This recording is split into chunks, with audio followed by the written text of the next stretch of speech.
Welcome back to Liver Live. This is a YouTube channel for news, stories, and analysis surrounding Liverpool Football Club. I will update new video every day. Like, subscribe and turn on notifications to support me. Endre transfer latest as Fluminense absence explained amid Liverpool interest. Liverpool target Endre Trindade missed Fluminense win over Palmeiras as speculation surrounds the midfielder's future. Fernando Diniz's side moved up to third in the Campeonato Brasileiro Serie A, at the expense of the Verdão, thanks to their 2-1 win. The triumph sees them move level on points with second-place Flamengo. Botafogo still lead the pace and look to extend their gap at the top to 15 points against Cruzeiro. Endre missed the fiercely competed encounter through suspension after being carded in their narrow win over Santos at the end of July. The caution meant that he was suspended after accumulating 3 yellow cards for the second time in the campaign, his 6th booking of the season and 3rd suspension of the campaign, the other for a red card versus Cruzeiro. Reds fans, following the pursuit of the 22-year-old, will have an eye on Endre and their Copa Libertadores round of 16 second leg against Argentinos Juniors on Tuesday. Reports claim that the midfielder's future depends on their involvement in the elite South American competition. ESPN Brazil reported that should Fluminense progress in the tournament, Liverpool could be forced to wait until January to acquire his services. Brazilian media have also said that a £21.5 million offer is expected in the coming days from the Reds for the midfielder. With the ongoing saga surrounding Liverpool's pursuit of Romeo Lavia, Endre is said to be seen as an alternative after Southampton rejected 2 bids for the 19-year-old Lavia. Portuguese journalist Pedro Sepulveda claimed on Saturday night that Sporting CP will not pursue the Fluminense midfielder. The tricolour are said to want in excess of €20 million and maintain Endre's services until the end of the Brazilian campaign, January 2024. Saudi Arabian sides are plotting ambitious moves for Kevin De Bruyne and Mohamed Salah next year. Despite snapping up many top stars, the Saudi Pro League is not stopping its European spending spree as they turn their sights to Premier League stars Mohamed Salah and Kevin De Bruyne. Many current European stars have already made the move to Saudi Arabia, including Portuguese legend Cristiano Ronaldo, Chelsea's N'Golo Kante, Edouard Mendy and Kalidou Koulibaly, Liverpool captain Jordan Henderson, Newcastle's Alan Saint-Maximin and De Bruyne's City teammate Riyad Mahrez. And now the Saudis are looking to take the cream of the Premier League crop by targeting Salah and De Bruyne, who have 5 Premier League titles and 3 PFA Player of the Year awards between them. With a seemingly endless transfer budget for Saudi Arabia, the plan is to entice these 2 stars in next year's transfer window, according to the Mirror. Both Salah and De Bruyne will be 32 years old by the summer of 2024, and they could get tempted by the lucrative offers being displayed by the Saudis. In recent weeks, the Pro League have also secured the services of some of Salah's current and former teammates, snapping up Fabinho, Sadio Mane and Roberto Firmino for Al Ittihad, Al Nassr and Al Ahly respectively. The big money contracts offered by the Saudis are proving all too tempting for many players. Liverpool target rescues Leicester with masterclass. Kiernan Dewsbury Hall proved to be a cut above after sparing Leicester's blushes in their first game back in the Championship.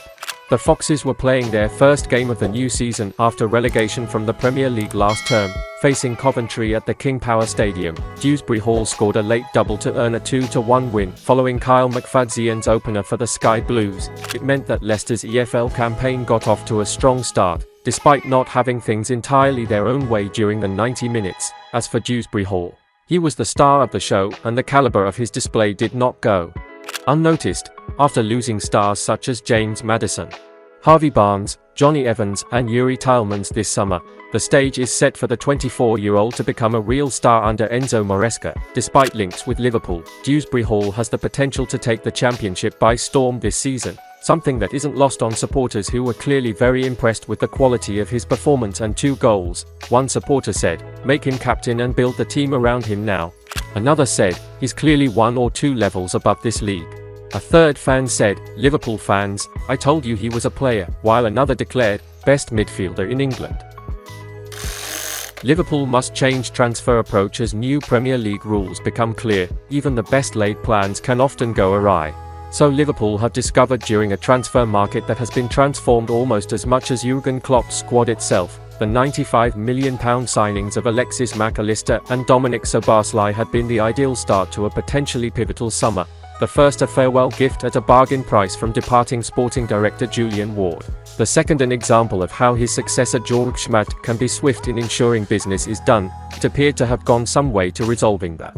Midfield concerns exacerbated by the summer departures of James Milner, Naby Keita and Alex Oxlade-Chamberlain, and all in time for the start of pre-season.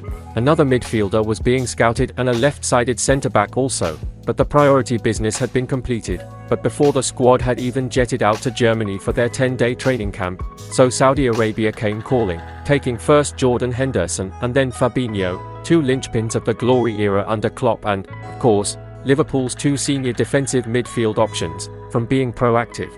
The Reds were suddenly having to be reactive, behind the 8-ball as the entire transfer landscape was altered by the riches offered by the Saudi Pro League. Suddenly, a recruitment team that prides itself on long-term planning and a specific policy based around their valuation of players is now having to shapeshift. Established rules no longer apply. Almost every leading Premier League team impacted in some way. It has become a seller's market, with players in demand assuming even greater value. It's why Southampton are having no qualms in playing hardball with Liverpool over Romeo Lavia, happy to wait until their £50 million price tag is met. Supporters wondering why the Reds don't just instantly cough up the asking price should be mindful of the precedent that could set. Under Klopp and Fenway Sports Group, Liverpool have rarely gone above their valuation of a player, and many transfer deals are a result of compromise. They have been right to test Southampton's resolve. Sometimes, though, needs must. The clock is ticking and Southampton, like every club, are aware of the Reds' desperate need, which strengthens their bargaining hand. It works both ways, however. For example, there's no way Liverpool could ever have expected to accrue more than £50 million for Fabinho and Henderson. The price of almost every in-demand player is being elevated. Then there's the fact the nearer a transfer deadline approaches, the less likely Liverpool have previously been to do business. Alex Oxlade-Chamberlain was an opportunist purchase in late August 2017, while Diogo Jota and Thiago Alcantara were exceptions in the opening weeks of the pandemic-affected 2020-21 campaign. That, though, is about it. Indeed, the Reds' record when having to scramble around at the last minute is less than stellar. Think Ben Davies, Ozan Kabak, and Arthur Melo. Clearly, the earlier the deal, the better, but look elsewhere in the top flight in the last week alone. Arguably the summer's most drawn-out transfer saga was that between Manchester City and RB Leipzig for defender Josko Gvardiol, who only completed a £77 million move this weekend. Manchester United were similarly engaged in conversations with Atalanta striker Rasmus Højlund before a £72 million deal was agreed. Both were ultimately resolved, but at an eye-watering cost. Chelsea, too, have been happy to keep on spending close to the start of the season. Robert Sanchez, Axel Disasi and Leslie Ugochuk were signed for almost £90 million combined. None of these players will have much time to adapt before the real stuff begins next weekend. And Liverpool have previously shown they are willing to remain open-minded with their pattern of recruitment. Under Klopp, the Reds were initially reluctant to disrupt the squad mid-season by buying in January. However, the impact of Virgil van Dijk and, more recently, Luis Diaz and Cody Gakpo has highlighted that approach has long since been banished. Clearly, the right player is the right player no matter when they are bought. The tumult provoked by the Saudi Pro League has arguably come at the worst time possible for Liverpool, given the state of flux behind the scenes with Schmadt's initial contract only covering the current window. It is already influential, for us, for sure, said Klopp last week. We will have to learn to deal with it, and that's what we do. That's pretty much all I can say about it. Time will show. How the market will eventually settle is impossible to determine at present.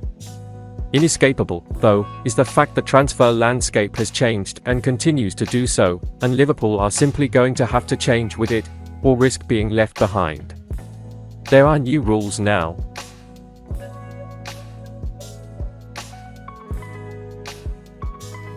And that's the end of this video. Don't forget to subscribe and turn on notifications to support me.